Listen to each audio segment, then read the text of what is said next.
Hello, everybody, and welcome back to Barbequeer episode. Who knows? It's a giant orgy now. My name is Jay Northcott, also known as Bad Bitch Barbie, also known as the person who barely got out of bed this morning and ate cold pizza in bed, and then went to work, and now I'm here. And I'm J-Ho. Welcome. I am not a girl, not yet a woman. Okay, well, I thought you were a woman, but okay. But I'm Alexander Jamall. No AKA this week because I think you guys already know who I am. And at this point, I feel like Alexander Jamall is self-explanatory. I'm basically the Gigi Hadid of the group.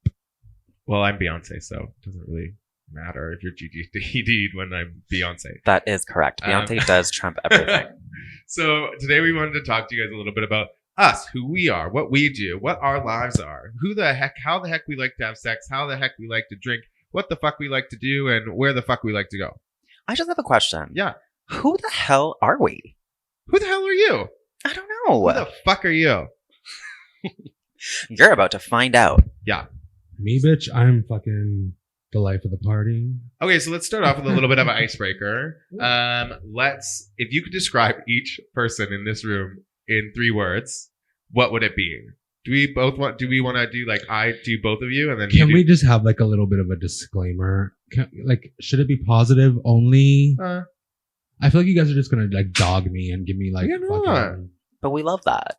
I think you love do that. Do we? I don't think we're here to hurt anybody's feelings. I think we're here. My We're all feelings growing. are always hurt. Well, like let's just be honest possums about everything and let's just figure this out. So you know what? Let's do it. Yeah, let's do it. Jamall, how about you start? Okay, cool. Let's go with J-Ho first. Sing it. What was it? It was Describe me in 3 words. a workaholic, gay as fuck. That's one word. It's hyphenated. And gay as fuck. Okay, perfect. Oh, amazing. Perfect. So you're gay, and you're a working gay. We love to see it. No, and loving. Aww. Oh. He's very loving. Okay, what do you think of me? I think that Jay is out of the box. With like several words, but whatever. Oh my god, do you remember that show Out of the Box? Is that on PBS? Out of the Box? Yeah. Oh my god. Ew. Is this from like the 70s? No. Sorry. Eccentric. Okay. That's a good one. I think so. And friendly. Loves it. Jamall, you are pretty nice, strongly opinionated, and inside very warm, but you don't want anybody to see it. True. I actually love that. Good. I want to tear up. So Jay Northcott. You're an idiot. What? Thank you so much for that. Oh my god. So just a brief little thing. I was testing out an app that I wanted to surprise everybody with, and I accidentally... You just called me Surprise. Yeah. Jay Northcott. 3 things to describe. You're an idiot. Bitch. Ouch. Bitch, I'm gonna sue. Anyway, so Jay Northcott, for lack of a better word, woke. Mm-hmm. I like awakened. Okay, awakened. Yeah. That sounds very just like demonic to me, but awakened. Intelligent. And insightful. Aww. I think you bring a level of knowledge to this podcast that I can't imagine us doing without. Well, I think So, yeah, there you go. J-Ho. What do I think of? Or 3 words to describe Jamall. Yeah. I'm Oh, going to go fuck. with...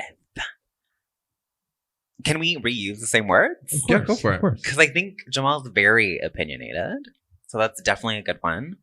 I'm going to also say... Ugly, and you're ugly, and your mother ugly, and your sister ugly. You're just plain old ugly. Uses random new things when we're recording a podcast. I'm going to say, like, jokester. Yeah. He's very much... He doesn't really take everything too seriously, which is nice. And then I'm going to say... strong. His arms are getting there. Yeah. Getting there? Yeah. Yeah, well, remember, Getting you lost it during... But they're Okay. getting back, no? Yeah. You guys can see the progress. Keep working. Okay. J-Ho, I think you are kind, a saucy bitch, and I'm not going to say workaholic, but determined to succeed. Yes. Yeah? Successful queen. Yes. Yeah. That's Successful me. queen. I love that. Okay, well. I love that. There you go. You've met us. Thanks, Yeah. everybody. Wasn't that so nice pretending to be nice to each other? Okay, we get it.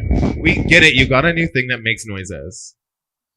Are you happy with it? Guys, we just upgraded our shit like Did we? 10 times. Did you just download that app for I 99 did. cents? No, it was actually free. I bet it was free. You cheap. I would plug their name, but you know, bitch, if they're not advertising us, then why are we advertising them? Exactly. Mer. So let's get into some questions that we have for each other. Where do we want to start? Where do you guys feel like you want to start? I think I would like. Can I go? Yeah, girl. So Get there's it. one question. Well, the first question that kind of just stood out to my eyes as I look at the fucking Word doc is, if you could say one thing to your 16-year-old self, what would it be? Oh my god. How old? What grade are you in when you're 16? You're in grade 16, I want to say 11, yeah. Yeah. So I was like smoking so much weed. I would have said slow down on smoking weed because now your memory sucks. And now you can't even smoke weed with your friends because you get too anxious. And it's because you smoked weed before your brain's developed. You guys should know this. I don't know if it's true, but it happened to me and it happened to some of my friends. Don't smoke weed when you're 16 because then you can't smoke it when you're 25. I'm 26. I'm almost 27. But I would say, like, do you know what? I would say, like, do you know what? You went to school for the thing that you loved and you're doing it, and just continue to like not let anybody say you can't do it because you fucking proved everybody wrong. And you're going to do a 10-year reunion this year, and it's going to be so funny when you're better than everyone else. Oh my God. What I would tell my 16-year-old self is a few things. I would say, do not waste your money on bullshit school. I would also tell myself to start moisturizing immediately. And I would also tell myself to save some money because you never know. Jamall? Wow, you guys are so light-aired with that. I think for myself, I would tell my 16-year-old self to stop worrying about what people thought of me, or you in that aspect, and learn to just love myself, for what I had to offer, and understand that I was brought into this world an individual, and I will go out of this world an individual. So looking for acceptance is not the route. I love that. And like staying in high school, what were you guys like in high school? Were you guys like fucking weirdos? Were you cool kids? Where did you stand in the group of humans? Jamall? So I had this weird moment in high school where I was like the fat kid. People didn't really care to talk to me, things like that. Once I got initiated, then all the popular boys started to talk to me. I went through this phase where I was very well known, but not very talkative, but still had a lot of friends. So I was very outspoken, things like that. I knew a lot of like the basketball players, all the sports players, things like that, but they didn't really know who I was. So I was still very, very antisocial, very fake in a sense. I would put on this front, just to make it by, because the high school that I went to was, I wouldn't say homophobic, but we were in the hood. So the first thing that you assume is that everyone's going to be homophobic. And then as I grew up, and as I became more popular for like acting and making music within the high school, and performing at all the talent shows. Then I started to become more vocal about my sexuality. And at that point, it was like, yeah, I'm the token gay. But yes or no, none of the people bothered me, but I was the token gay and I was very popular, but I was still very alienated in a sense, minus my immediate crew. Right. I kind of like feel this. It's also really interesting about like who you're still friends with from high school, or if you're friends with anybody still from high school. Like I'm friends with 2 girls from high school, maybe 3. One that I don't see very often at all, and like one that I'm very, very close to. But the rest of them I like don't talk to. Like my 3 best friends in high school, I'm not friends with them anymore. And it's just like we just lived very different lives. But in high school, I was like really into theater, but I smoked a lot of weed. So I would go to like drug kid parties and then like also like popular kid parties and then drama kid parties. But I don't know if anybody really liked me in a weird way. Because I was like the only black person, not the only black person, but there was like 3 people of color in my school out of 183 that were graduating. And so we were kind of all like, in the like kind of stuck in the middle. So you kind of just like try to blend in and be like part of groups and stuff like that. But I also lived in a town of 33,000 people in the middle of buttfuck Alberta. And like, I didn't know if I wanted to stay there. You know, so many people are still there, which I'm not saying it's a bad life to live. Like that's the life that they want to live. But for me, it was like, I knew that was not what I wanted. So I was like, I need to get the friggity frack out of here. And I did. And then I ran away to school. And then now I'm in Toronto. Yay! Look at that. Now you're living a whole new life. A whole new world. Don't you dare close your eyes. You know, like that's how I always hear that song. The Aladdin song. I don't know. I can't not hear it that way now. I can't. I kind of resonate with what you just said as well, because obviously we all know I'm from Alberta too. And I think all of my high school friends are either like the majority of them have never left. They never will leave. They're all like the high school that I went to was predominantly white. Right. And it was just. What was that? I don't know. What was that? I don't know. I think we just had a guest come. Wait. Hello? Shut up! Oh, I don't think they want to hear you. Oh, hilarious. Whoa. Hilarious. Anyway, so then the, like most of my friends are still, like they're living like that lifestyle where they've already got kids, they've got the white picket fence, they got all of that, which is obviously something that I did not want. And I got the fuck out of there as soon as I could. Also, they bought their houses for like what, $270,000. They bought their houses for $2 I know, because so that's how much it costs in Calgary. I was like trying to. My best friend just bought a house, I think like $300,000 house or something like that. It is 5 bedrooms with a finished basement, and they're getting a jacuzzi because they saved so much money. Like, I'm like, what? Do you know how much a 5-bedroom house is in Toronto? Oh my god, like even in $7 million. Yeah. Nobody has time for that. Nobody has money for that. I mean, most people do. And if you do, please follow me at Nervous Shipwreck. If you Instagram. do, please donate. Bitch, please donate to me too. I'm broke. Hey, I'm the brokest. Let's play a game. Who's the brokest? Let's show each other our bank accounts. But you got that game that you're playing that brings you money. Okay, wait. So now that we're still kind of on the road of like high school and Yeah. kind of in the past, can we talk about briefly just our like coming out stories and our coming out Yeah. experiences? And just kind of like what happened when you did come out, and like did your friend accept you? Did your parents accept Right. you? Okay, so then I'll go first, only because I touched upon it quickly in a previous episode. So me coming out was kind of like a series of events. So the first time that something happened that basically just outed me was that one time I was in my apartment when I used to live in Brampton, and I was jacking off to gay porn. Not only jacking off, but I was experimenting with toys, aka a cucumber. Yes. Did you lock your door? So the way the apartment was situated was that the computer desk was right in front of the apartment door. Oh no. So I can see where this is going. So my sister came home and she unlocked the door. She saw it first. Well, she didn't see anything. What happened was, in that moment, it was fight or flight. So I had to pick up my pants, close the porn, and run.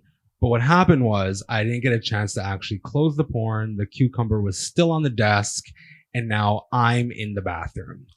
No. Yeah. So then immediately I'm yelling out to her like, "Yo, girl, look what someone sent me. Oh my God, ew!" And she just kind of played it off. That was the first scenario, and then the second scenario goes back to our last. I'm just thinking about your sister's conversations with her best friends, like in their room, being like, "Okay, so like, what would you think?" I think he was just probably eating it, right? Like he was probably just eating the cucumber, right? He was just trying to be healthy. He was trying to be healthy. Well, like, but I know maybe he was watching gay porn, but he was being healthy, right? Like that's what that cucumber was for, right? I wonder. My sister's very like a quiet person, so I don't know. But then the second scenario goes back to a previous episode where I got caught by a boy's mom having sex with him. I'm not even going to reiterate that, but then that I also denied. But where it really came out that I was gay was when I was 16. I was performing at Toronto Pride, and my mother happened to be at Toronto Pride. And as I was walking through the crowd to get backstage, to get to our tent to dress, all of a sudden I hear, Jamall, Jamall, Jamall. I look to my side. There's my mother. And there's her most ratchet friend. And she was, what are you doing here? I'm like, oh, my friends are performing. And then lo and behold, 20 minutes later, now I'm on stage acting like a queen. And then that was it. Cute. I have two quick ones. Mine was like, so there was this guy named Aaron who's not my best friend because I have a best friend named Aaron who's really cute and lovely and like a really good person. And then I have my other friend. Anyway, I'm going to go back. So I have two stories. My first story is that my friend, this guy named Aaron in my high school, found out because I was seeing this boy that we were just making out. He was like the first boy I ever started making out with. He was in grade 10 and he was like, I think like kids that were just a bit younger than us had it just a little bit easier where like their parents were maybe I'm just like perpetuating that. But he like was out in grade 6, right? I never had the opportunity to go out in grade 6. But we like were making out on my balcony at my apartment and this guy named Aaron saw and then said it on the morning announcements the next day.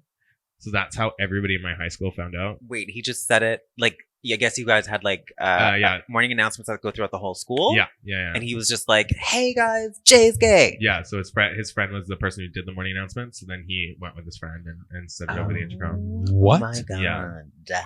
I was fine with it. I was like, whatever. You guys think whatever you want. I can kiss a boy and not be gay. Which was true. I can kiss a boy and still be queer, but I just didn't know the wording for it yet. Was he trying to bash you? What was? Yeah, for sure. They always tried to do. But the thing is, with bullies, if anybody's listening to this young, when you ignore them, most of the time they are just annoyed that you're ignoring them, and they'll leave you the fuck alone. That's true. They just want a reaction. Yeah. And that reaction will like kind of fuel them to do more. Yeah, like they were for sure looking in every washroom to like find me crying there when I'm just like in my math class still getting an A, and they're like fucking not even going to be able to graduate high school. So I was like, I don't really care about your opinion. Oh my god. I'm a very strong person. Yes, that strong, independent woman. And then the second one, super quick. I came home for a summer after my first year of university, and I met this boy named Cody, and I loved him so much. He was ginger and had a bit of a drug problem, but it was like in a cute way because we were only 18 and 19. And then I went over to his house like every other freaking day, and my mom was like, "Where are you going?" And I was like, "Oh, I'm going to my friend Cody's house." And they're like, maybe like a month or two into it, she's like, either Cody is your boyfriend or your drug dealer, and I really hope he's your drug dealer. And I said, he's my boyfriend, but I wanted to be like, he's both actually. So like, what are you gonna do? That would have been so hot. Yeah, and then we broke up, but on Halloween because I made out with 16 people at a bar On Halloween? Oh my god! I was in university. It was my first year of university. I dressed up as a sexy firefighter. Of course, like Of why course. not? I'm gonna With make your out boyfriend there? No. He lived in Edmonton, so like he Oh. didn't even know. And then I broke up with him over Skype. Aww. Classy. I know. Hey, you were ahead of your time. I know. Thank Now you. everybody's video calling. For me, I have it kind of like, I don't know if it's like an interesting story or if it's just like a blah story, but like I never actually came out because I don't think I You're have so to. DL, yeah. You're so I'm masculine. very, very mask. But I went to Catholic school all my life. And even then, like I never felt the need to hide it. I never, like, even when I got my first boyfriend or whatever, in like my friend group, I was just like, okay, well, this is my boyfriend. Like I never had to explain to them anything. And it kind of just like, unfortunately or fortunately, like I actually never had a problem with being gay while growing up in Calgary, Alberta, the Texas of Canada, if you will. So hold on a second. So then Like I was never bullied. I was never you harassed. never came out to your parents? No, because they just knew. But you have introduced them to boys. Yeah, And they just took it. Well, yeah. congratulations. That's amazing. Yeah, and I love that. And I don't think like my mom kind of fucked it up for me because she like came out to my whole family for me, which was like a shitty thing to do. And she's apologized now, which is great. But like it's weird because the only person I actually wanted to come out to was my grandfather, because he's like old but still like a hippie and would have kind of got it if I would have told him, because I'm kind of like his son. But then now it's just like he still calls my boyfriends when he meets them like my buddy. Like, Yeah, you know, he just can't do it, right? Because even now we're like talking about queer politics and these kind of things, but he's still like, yeah, and like when you were with your buddy for that little while, and I'm like, oh, Granddad. Sometimes I get that though, only because I'm like, it's one thing for someone of a particular age group to accept you for your sexuality, but it's weird for them to have to say these things out loud. So for them, the compromise is saying words like buddy. Yeah. But at the end of the day, they accept you. Do you know what I mean? So like when he says buddy to you, I hope you don't feel like he's diminishing anything. No, he's still like he's let all the love and pause. We don't. Should I answer this phone call? Is it your? It's. I don't know. It's a United States number. Let's see. Let's see who's calling me. Probably a bill collector. Hello. Oh, it's a missed call. Oh. That's unfortunate. It was probably Alaska 3000 asking me about what I'm going to do tonight. No, it's not. It was definitely a bill collector. I was going to say though, like my great grandma was probably the coolest person to come out to ever. And I didn't even mean to. I was like 12 years old. I hadn't hit puberty yet. I don't even think I had pubic hair or underarm hair. Like that's how, but I like love to read Maclean's magazine. If you don't know what Maclean's magazine is, it's like a Canadian magazine that's kind of like the Times, except like shittier and Canadian. And they ranked the town that I grew up in the 6th most dangerous city in Canada. So that's kind of cool. But we were reading it and it was like right in the early times of like when gay marriage was becoming legal in Canada. And I remember like reading it with her. She's white, by the way. And we're like reading it. And I was like, this is so good. Like, I'm just happy that everybody gets to be who they want to be. And she looks at me and she goes, Jay Michael. And I go, yes, Nan. She says, I loved you when I found out you're a nigger. I'll love you if I find out you're a faggot. And everybody's like, that's the meanest thing you could ever. I was like, no, that's like the nicest, sincerest thing an 88-year-old can say to you that was like born in like so much racism. Oh my god! Like I think it was so cute. I mean, I get where it's coming from. I get tattooed on my chest. I don't think I like these things. Neither do I. I love them. So I get where she's coming from, and I think it's all in kind of like the relationship that you had with her. Like, obviously, you would know, like, she didn't mean to like offend you, right? But like, I mean, if that were to happen now, or if someone were to overhear that, I feel like that could cause some problems. But I mean, in the 80s, she did have a black cat named Nigger as well. So, Alberta, you guys, and she was a liberal. That's the plot twist. She's part of first wave feminism. Oh my god, I love her. Rest in you gotta speak up. Rest in peace, Nan. You guys don't like my no, I really don't like them at all. I think they're like very much like if we made them, we decide like when to use them. But how do we decide when to use them if you don't use them? I don't know. They're also slightly distracting. Yeah, I get distracted. They're meant to be like ad libs. So like you know when Beyonce goes la la la la la behind her vocals.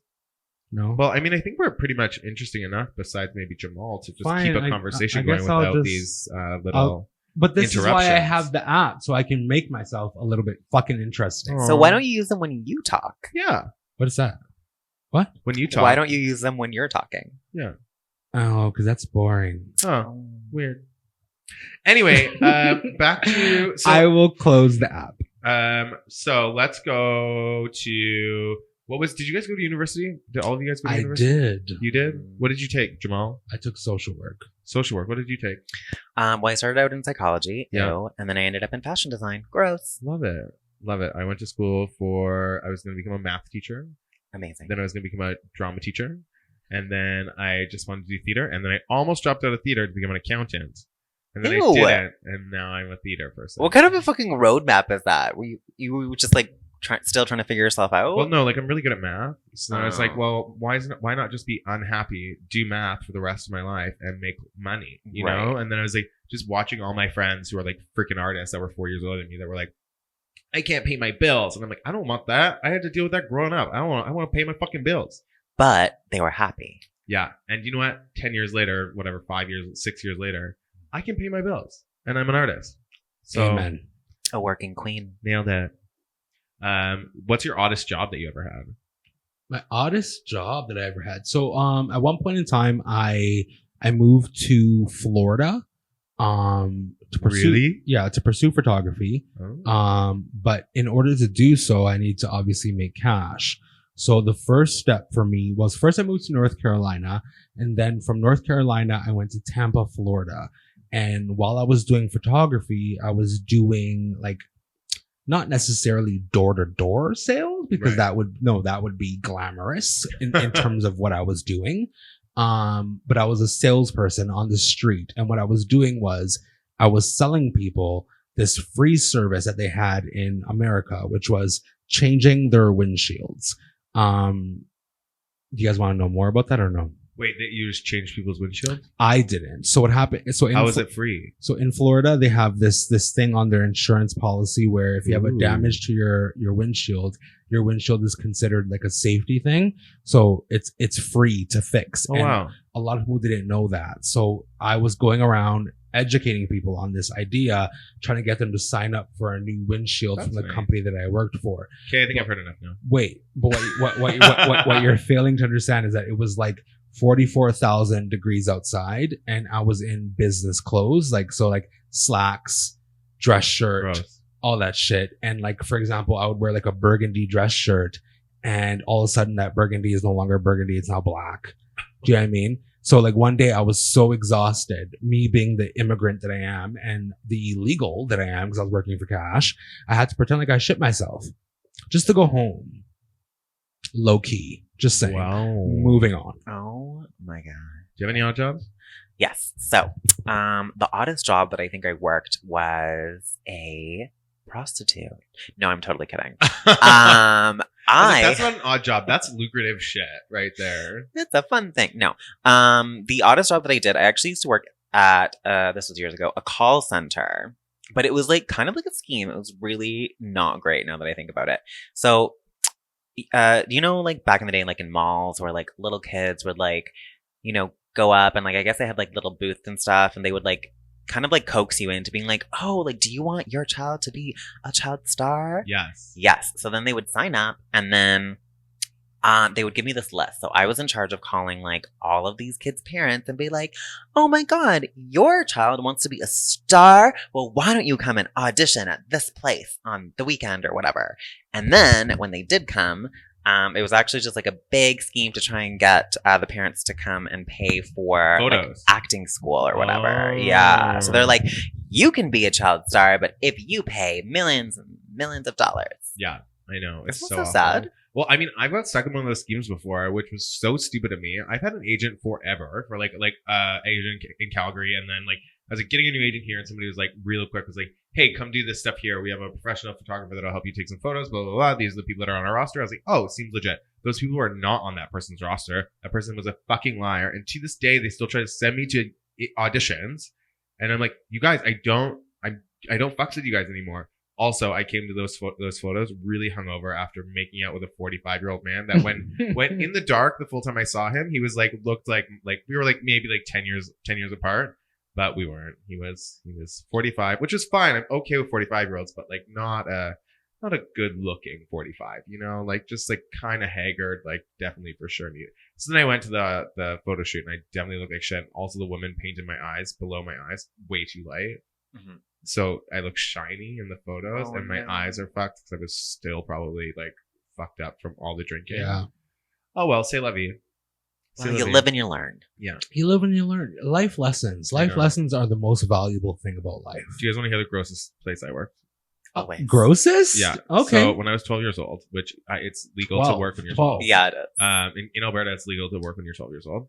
I don't know if it is anywhere else, but you can only work like a certain amount of hours. Blah blah blah. It doesn't matter. I worked at Denny's as a dishwasher. Oh my God, my first job was a dishwasher as well. Stop! Yes. Oh my god, I knew we were so similar. Twins. Except I'm taller, but you can still be Well, a twin. Fraternal. Yeah. I but was gonna say something, but I'm like, it's gonna be very. yeah, don't. You know, Just, no, just kidding. Just I trust had, me. No, I don't want to. So this is not me dissing Denny's. I don't think this happens at every Denny's, but my the owner or the manager had a bit of a drug problem, and anyway, so I was washing dishes. I'm very short at this point. I was under 4 feet until I hit 15, so I was very very very short, and under 5 feet, under 4 feet. whatever. I was short, and I had It's a to. big difference. I don't. bitch. I know. I have to look at a wall and ruler it or some shit. I don't remember. So my dick is 3 feet. Shut up. You wish. No, nobody would wish that. Nobody wants a 3-foot dick. I do. But I will tell you about the 3-foot whisk that I was using. So they ran out of pancake mix, and they were like, "Jay, you have to make it." So it just comes in this giant tub, right, of like pancake mix. You bring it over to the tap. You put in water up to the line, and then you whisk it. Earlier that day, because I'm so short, I'm going to like pull the garbage out of the thing, and I can't really pull it out because I'm so short. And then I have to drag it on the ground. So where I drag it on the ground is right beside where the sink is that I was doing this thing. And I'm too short because the sinks are too high because they're for adult people, and I'm 12, so I shouldn't be working. And I'm whisking, and I'm whisking, and I'm whisking, and I'm whisking.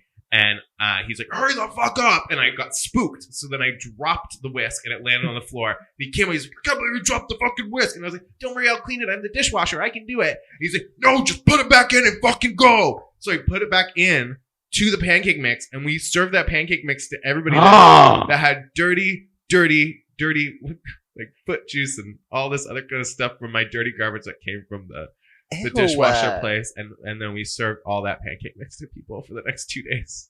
That's So fucking disgusting. Public Health of Ontario, if you're listening to That was in Sherwood Park, Alberta. So just don't go to the Denny's in Sherwood Park, Alberta. OMG. I mean, but that was also 14 years This ago. is why I cook. This is why. I mean, pancakes aren't even that good anyway. So maybe I like love pancakes. No, I love pancakes, but not Denny's pancakes. I've never been to Denny's. No, I think Denny's is more like it's 3 a.m. in the morning, like we're trash kind of thing. Yeah, for sure. You just got fucked, and now you want to eat. Yes, Yeah. that Yeah. life. Okay, so let's move on to something a little bit more intimate. A little bit. I like this question. It's not that intimate, but if you were to, or actually, if you were to meet up with one of your high school classmates today, what do you think that they would say about you today versus who you were as a person back then? I'll go first. I think that a lot of them would be really interested in kind of like what I'm doing because I feel like I have more freedom than they do. Because they, like I mentioned before, they're all much like family people now. Like they all have babies. They all are stuck in like their 9-to-5 jobs. And like me, like I've flown around the world. Like I do whatever I want. Like I'm a free bird, as Nelly Furtado once said. Yes. So maybe they would be like, "Oh, like your lifestyle is so amazing, and like, why do you look so young?" And I'll be like, "Well, because I'm not white." Burn, bitch. Love it. I think so. I've recently been. I don't even know if I should say this. I don't think he listens to this podcast. If he does, I'm not saying anything weird. This guy that I went to high school with, I always had this big crush on him. More his brother than him, but I still had a big crush on him. And we we just recently started talking again. He's now a Zamboni driver. What's that? You don't know what a Zamboni is? I don't know either. It cleans the ice at a rink. That the car thing that goes with the on the big ice rink. like circular. Yeah. The tractor trailer that goes around the ice. It's not a tractor trailer. It's like it's a machine called a Zamboni. It's basically a 14-wheeler truck. But Okay. Anyway, we love to see it. Yeah. So just Google Zamboni and you'll see that it's not a truck. It looks like a fucking Zamboni. He drives that, but we were talking. He's like, I just came out, and I was like, that's amazing. Like you're like queer. That's awesome. He's like, I just always looked up to you that you were like out in high school and blah, blah, blah, blah. And I was like, that's so nice. So I think some people will really like me. Others will be nervous that I'll tell them that, oh, see that hockey player over there? He tried to fuck me and I let him. Yes. And now he has a wife that was the same girl that he was dating when he fucked me. yes. So I some of That's hate the moment that. you say yes to. I just want to ruin all their lives. That's such a that sort of story like is so common, especially in Alberta. Like it's gross. It's so gross. I still have this guy from junior high that'll message me that we're not even friends on Facebook. He has a girlfriend. I think he just got married, and he still messages me and asks me if whenever I'm in Edmonton, to go to the dirty, dirty, dirty bathhouse there and meet up with him so he can really like That's so sad. ba-ding-a-ding-a-ding dong me. Can we just have a conversation? Because this is so foreign to me. So like there was this one boy in high school that I messed around with, who was obviously straight, like Right. for the most part, was straight. Quote unquote. Well, for the most part, like, I sucked him off, blah blah blah. But Queer then, is a spectrum. but he was like quote unquote straight. Right. And there would be days where he would be like, "Hey, come over to my apartment, blah blah," before school, and it was literally just to give him head. And then what struck me as really weird was that like even in our adulthood, as of like a couple years back, he would message me on Facebook like, "Hey, like that message of like, hey, what are you doing? We should hang." Yes. Yeah, or I think it always starts out with, "Hey, long time no Yeah. chat," or "long time no see," or "How you been?" But for me, it's like we're almost 30. He has a wife, he has 2 kids, Right. and you're hitting me up.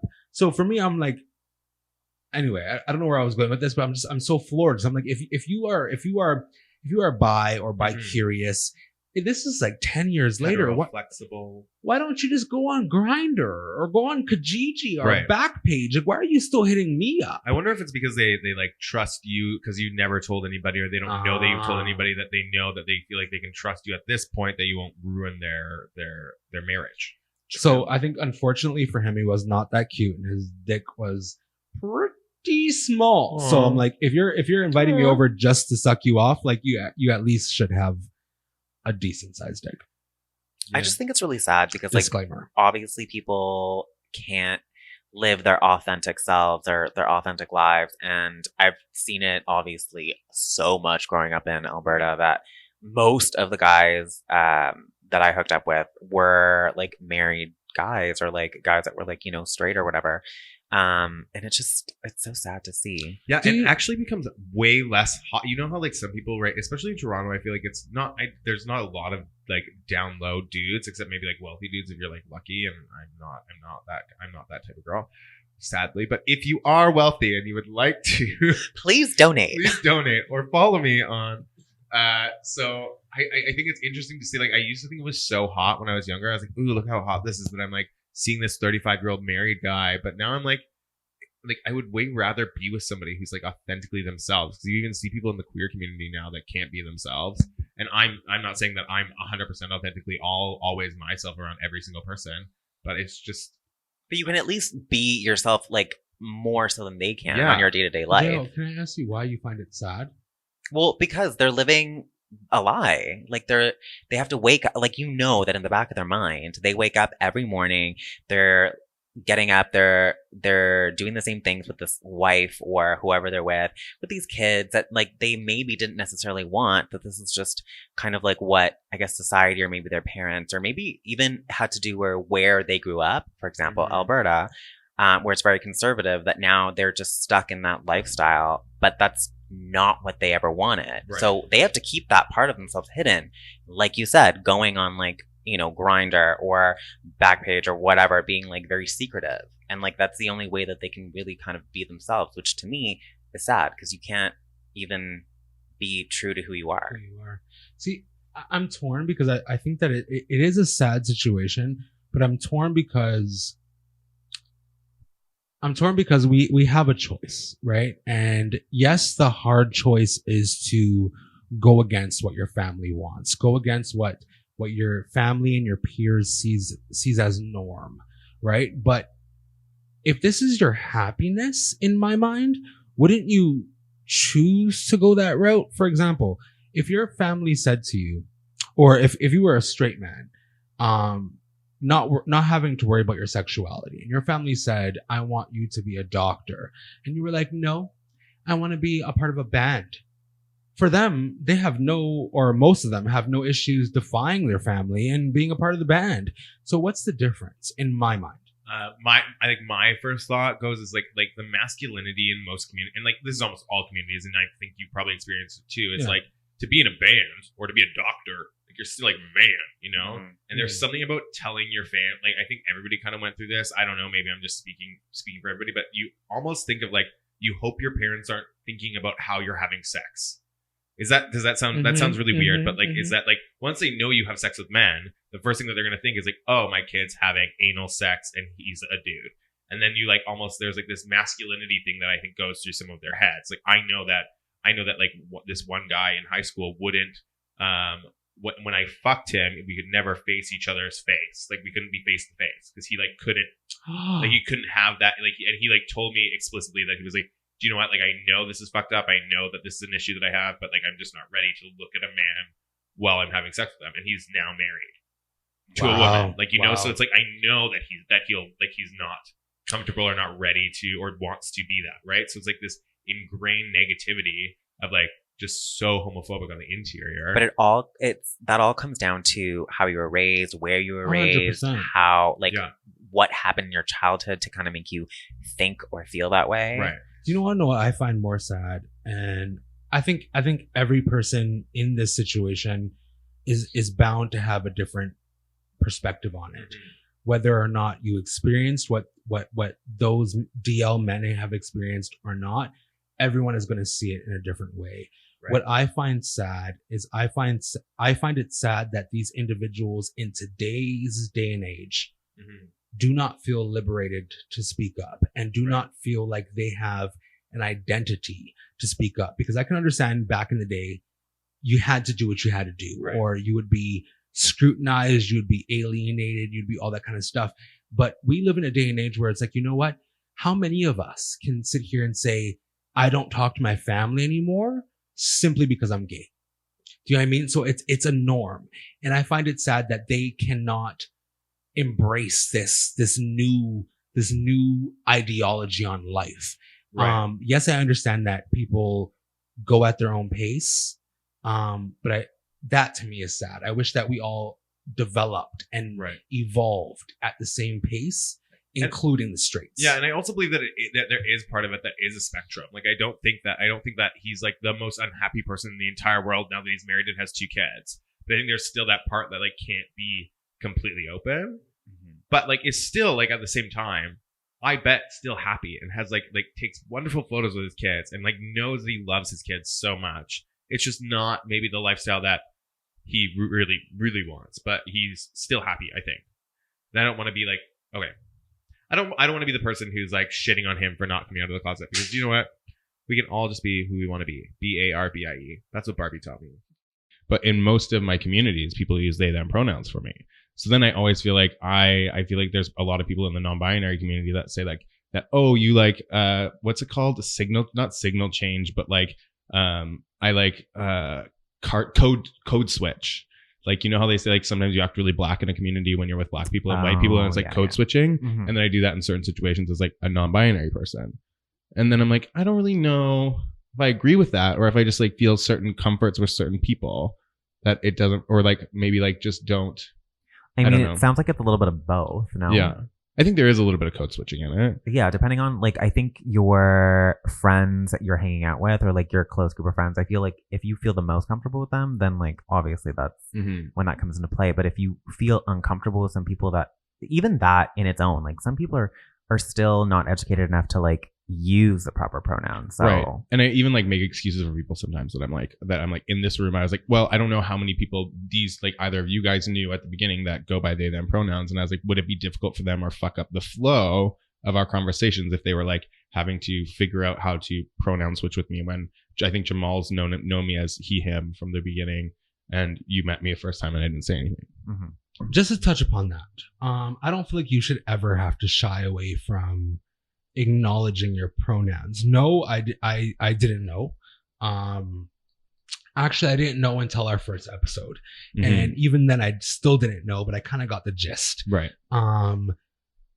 But I feel like as a queer community in 2020, we kind of get it. Right. Do you know what I mean? And even if you don't get it, out of respect, you better fucking learn to get it. You know what I mean? And in this space, a space that we have built to talk about things that people are not necessarily comfortable talking about, you like at no point should you have felt the need to not say anything. Right. Do you know what I mean? If anything, I appreciate you not saying anything, because it added a little bit of depth to the conversation. Do you know what I mean? Like there was that conversation where I said that you were gay and you were like, I'm queer. And I was and I checked, I was like, oh shit, bitch, what?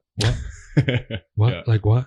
So like that kind of stuff, yeah, it adds to it. But like if you were to sit here and say to me like, no, I prefer they and them, would I have cared? Absolutely not. This is my community. Right. Yeah, I mean, we are in this together. We are in this fight together. So at no point should you ever, in my mind, feel the need to shy away from another queer male letting them know of your pronouns, because Right. at the end of the day, we are in the same fight. Right.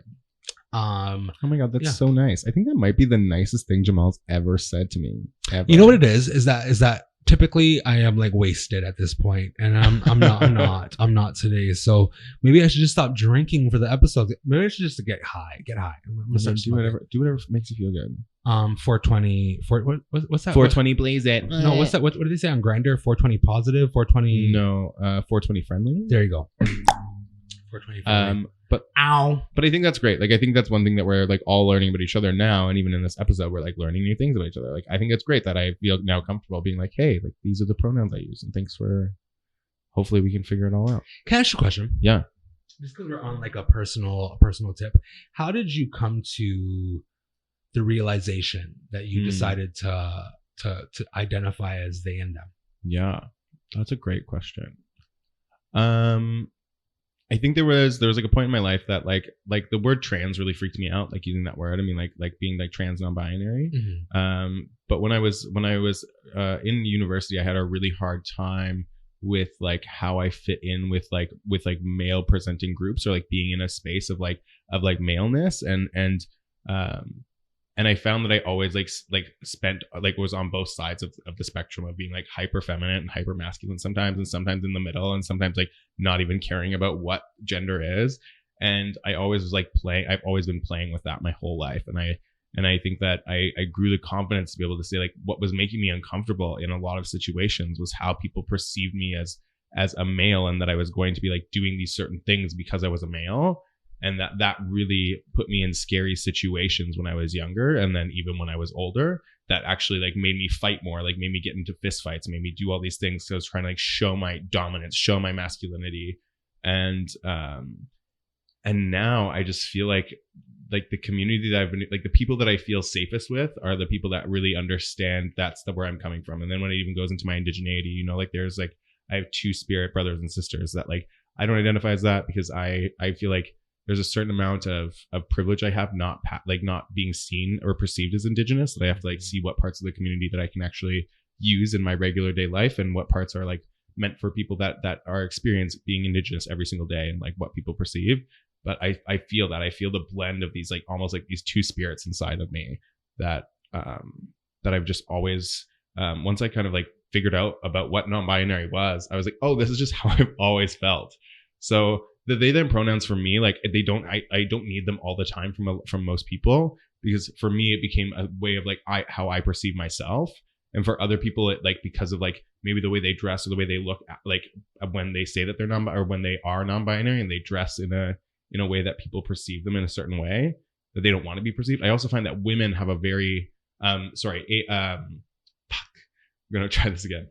Like AFAB people, so assigned female at birth, that some of them that still dress in kind of a feminine way, because they were already part of my minority. It's like harder. It's like a really difficult thing to still be called feminine in certain ways, or called female in certain ways. And that's just my perception. I'm not that, but I think that the non-binary community, for me, it's become a really big community of people that I can really trust and feel safety in. And that I know that like the way you perceive me in certain ways is that like you're not, is that I feel like I'm going to be safe in those situations.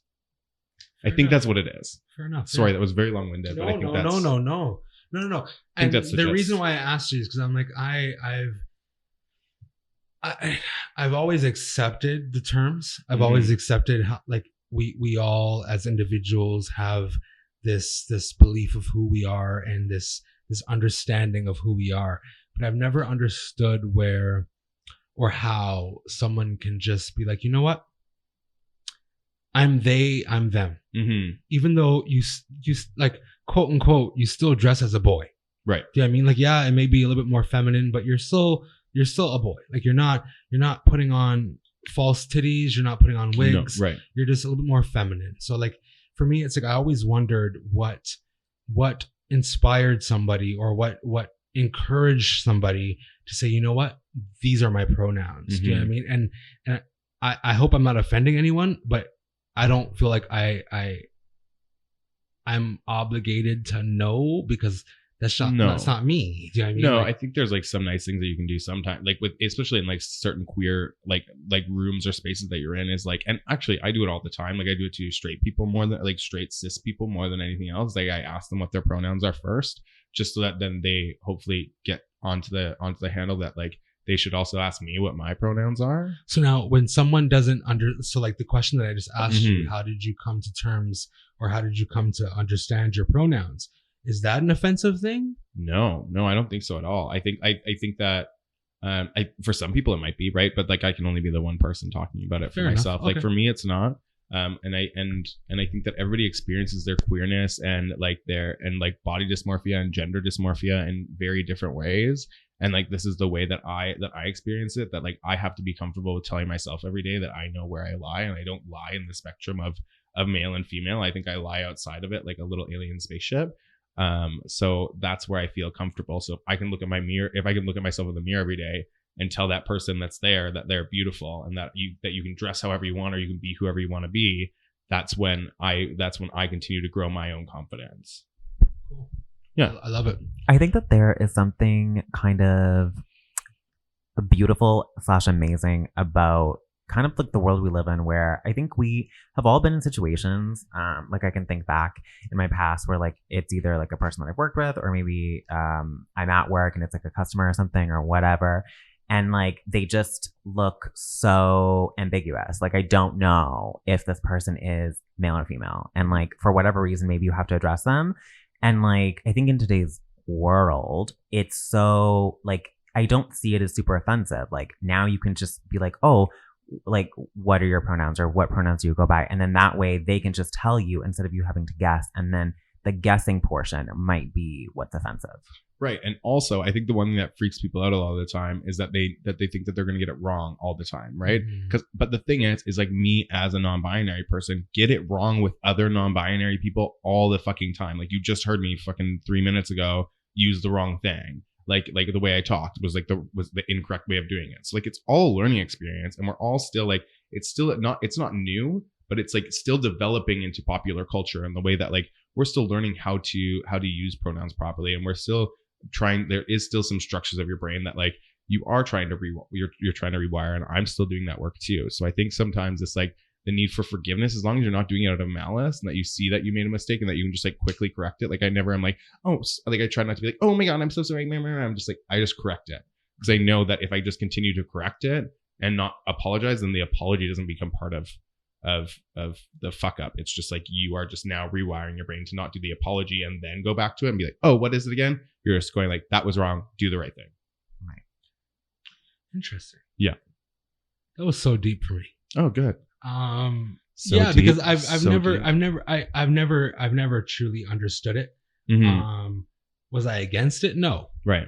I'm a part of this community as well. Yeah. Right. So I'm all for self-expression and individuality and understanding thyself. Did I understand it? No, because it's not me. So obviously I'm not going to understand It's it. never going to click in your head of being like, oh, I get why people are Exactly. non-binary. It's like why straight people are like, why are people gay? It doesn't relate Yeah, to me. Do you know what I mean? If I was a lesbian, you would never know why I was gay. Yeah. Do you know what I mean? So it is what it is. So now let's move on to a different question, a less loaded question. Yeah. So what I wanted to know from you guys is, when did you guys lose your virginity? And did you lose it to a male, female, transgender, or an animal? Holla at me. Well, I'll take this one first. So I actually lost my virginity like pretty young. I want to say I want to say I was like 12. Really? Oh. Yeah. Wow. It was really weird. It was with this boy who was my neighbor, and like we were just fooling around, and yeah, like it wasn't anything weird. Like he was a little bit older, I think by like 1 or 2 years. Right, It but wasn't nothing like, crazy. It wasn't gross in that sort of way, and I think we were just both just kind of like experiencing and trying to figure out our bodies together. Right, so right. it wasn't like, oh, like I'm gonna pry on you. Like no, it wasn't No. like that. That being said, I don't think it was amazing because obviously at that age, I don't even think I hit puberty. Right. I don't even know what we were doing. We tried to do stuff and we were like, oh, what is this? Yeah. And I've never had sex with a woman. So I have two. I think because when I first lost my virginity, I think I was like in grade 10 or 11 or something. Like I was pretty late bloomer, and it was with this girl at a party, but I didn't know her name. So I put a condom on. We were making out in a room, put a condom on. I put my penis inside of her, and then I started crying because I was having a panic attack. So like I've always had really bad anxiety, but I didn't know her name. So I didn't even care that it was a woman. Like, I've slept with women. Like I've slept with women now, but it was just like the biggest panic attack that I was like, I just lost my virginity and I don't know this girl's name. She didn't go to my school. I didn't know who the fuck she was. She was just like, let's do it. And I was like, okay. And then I did it. And they're like, why? Why did I do that? Right. So I was so upset with myself that we did one pump and then was like didn't climax. So I don't think it counts. And then the next sexual experience I had was with this boy when I was 19. And that was when I lost my virginity. We did this thing called the Whoop Up Challenge in Lethbridge, Alberta. If anybody in Lethbridge listening, they'll know what it is. And then I lost my virginity the same night. So it was cute. See, I lost my virginity, I want to say 15 to a female. I was on the swim team. I met this girl who was assistant to the swim team of another school. We dated for a minute. We actually did.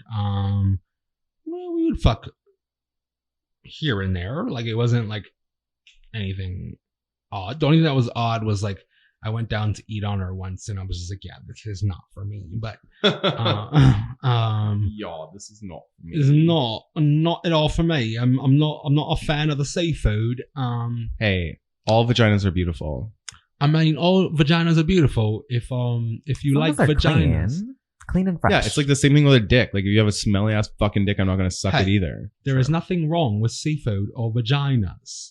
Okay. I just want to say the one thing that I really don't like is I don't like saying that women's vaginas smell like seafood or that like I don't know, like, you know what, everybody, like, you know what, if people have pH balance differences, things like that, but I just feel like it's a negative way. I think you're like making vaginas be negative. Gay.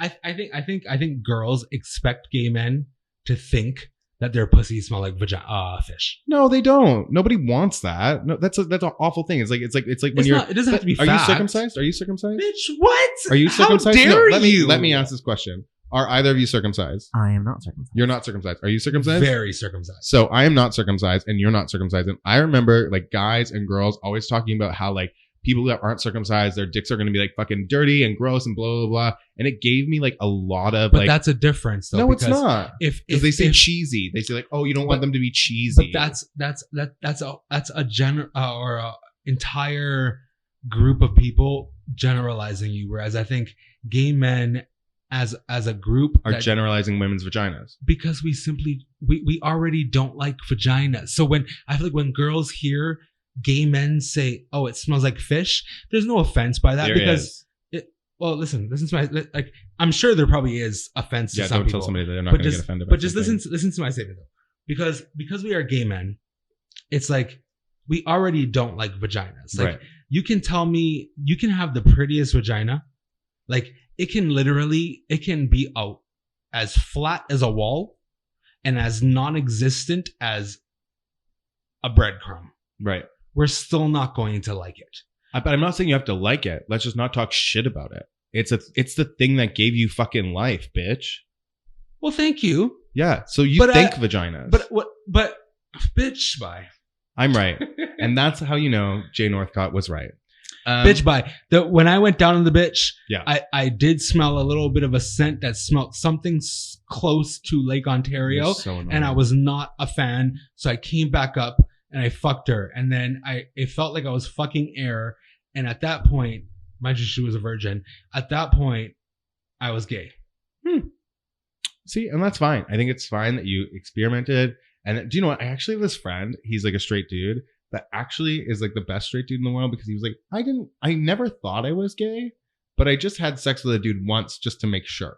Aw, see? That's so woke. Is he cute? That is woke. But his name is Will. He's very nice. Is he cute? Yeah, he's really cute. Can you send him away? No, he lives in Calgary. Oh. He's not interested in you. Trust he doesn't me. like black people. Bitch, I'm half. Do you Just see kidding. how you're so like, bitch? I can't say pussy smells like fish, Yeah, but I'm black. but I made a joke. Bitch, I'm mixed race. Okay. We'll talk about that on another episode. Next week. Okay. Next week's episode is going to So- be my issues with my race. I love that. Okay. So let's talk about what's our this is what I want to hear from everybody. So this is a thing that now we can do because this is almost like a what are those things called that you put in the ground that have like a bunch of stuff in them and then you like take them out of the ground 10 years later. Y'all know what I'm talking about. What's it called? It's called a chamber of it's called a time capsule. Yes. Time capsule. I didn't Yes. need you guys. I got it myself. This is kind of like a time capsule. I told for him us. that on the side. I wrote down a piece of paper. God. So it's kind of like a little time capsule for us. So what would you like to tell yourself in 5 years? Like, where would you want to see yourself in 5 years? So what do I want to say to my Yeah. adult self? Okay. Yeah. I want to say, hey, I hope you're still using bleach on your white sheets because that's super important because it makes them look really, really nice. Also, I hope you're ordering less Domino's and maybe going to the gym once in a while because we know that the metabolism's slowing down. Are you doing that? Okay, good. I hope so. I just hope that you're happy and that you see love. And today you have the best day in the entire world because I love you. 32-year-old Jay. I guess. I'll go next. I would say to myself that love yourself. You are antisocial. People don't understand that. You had a very different upbringing than most, which people will not understand you because of that. And oftentimes you are going to beat yourself up for your differences. So stop. Enjoy life. Stop being lazy. Make some fucking money. And just put a fucking smile on your face, bitch. And Yeah, because your teeth are going to be hella straight my at that teeth point. are going to be hella straight. And bitch, get a Brazilian butt lift. Why not? Oh my god. J-Ho?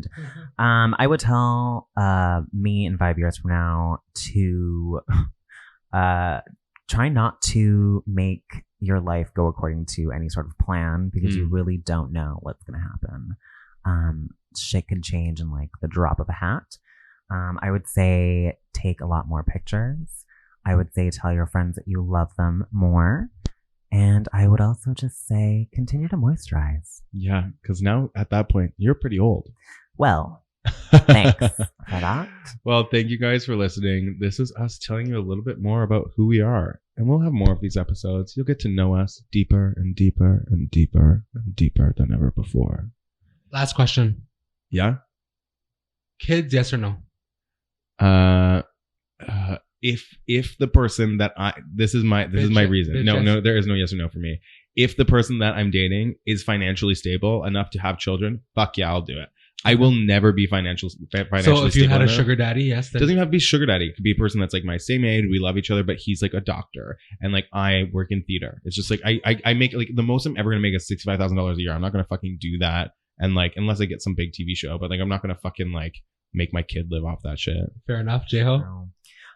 I have been very consistent with like this answer throughout my life, and I've always said no. And there's just something about kids that I'm not a maternal person. And I can't handle everything that a kid entails. Yeah. That being said, obviously, as I get a little bit older, like if for whatever reason, the person that I end up with for the rest of my life, like desperately wants kids, I am not going to say like yes for sure, but it is something that I may reconsider. Obviously, we would have to talk about it, but I mean, right now I'm going to say no. Jamall. For me, my life would not feel complete if I did not have a husband and children. Oh, And why is that?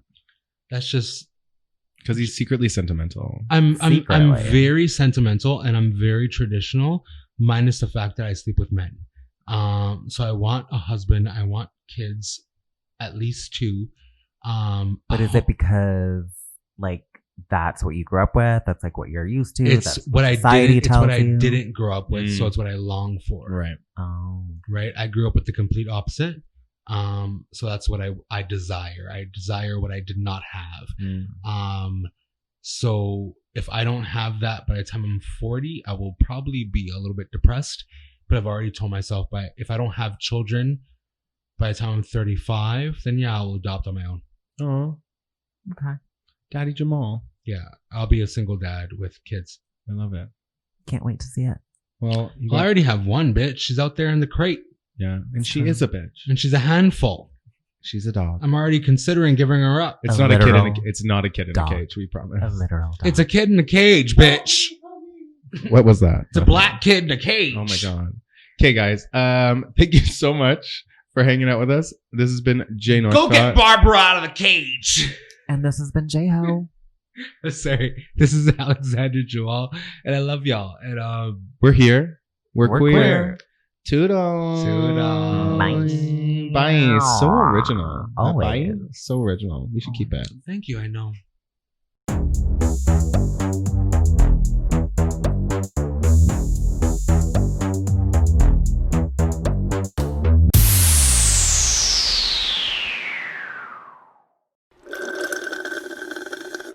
I will take this microphone off this motherfucking boom stand and slap you with it. Do you understand? Oh, I understand. Do you understand? I understand. Shove it up your anus. I don't understand. I don't understand. understand. I don't understand.